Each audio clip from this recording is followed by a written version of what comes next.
Capaian vaksinasi di Maluku Tengah masih sangat jauh dari target, yakni baru 27.073 dari target 332.537 jiwa wajib vaksin. Dari capaian itu, sisa target yang harus diselesaikan pemerintah Kabupaten Maluku Tengah sebanyak 305.464 jiwa. Angka itu terhitung 5 kelompok sasaran, yakni sasaran tenaga kesehatan, lansia, pelayanan publik, masyarakat umum, dan rentan serta anak remaja. Menanggapi hal itu, Bupati Maluku Tengah, Tuasi Kalabua kepada wartawan di Masohi mengatakan, capaian vaksin itu bisa cepat terrealisasi apabila stok vaksin dari pemerintah pusat bisa ditambah.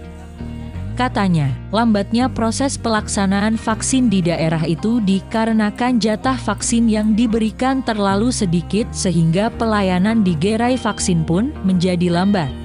Untuk itu dirinya meminta pemerintah pusat, dalam hal ini Kementerian Kesehatan, memberikan tambahan jatah vaksin bagi Maluku Tengah, guna mendukung percepatan vaksinasi di daerah tersebut.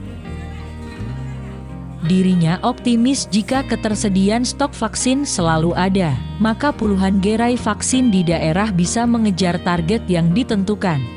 Sementara itu Dinas Kesehatan mengkonfirmasi stok vaksin di gudang penyimpanan saat ini tinggal 1.367 vial saja, yakni 101 vial jenis AstraZeneca dan sebanyak 1.266 jenis vaksin Moderna.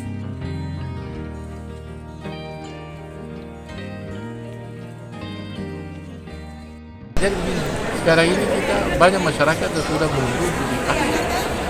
Tapi karena distribusi vaksin itu tidak merata. Dan kami di sini ada kekurangan vaksin. Kalau itu ada, kita mulai dari kecamatan, desa-desa, mulai turun lagi untuk melakukan vaksin. Jadi sekarang ini agak kurang vaksin.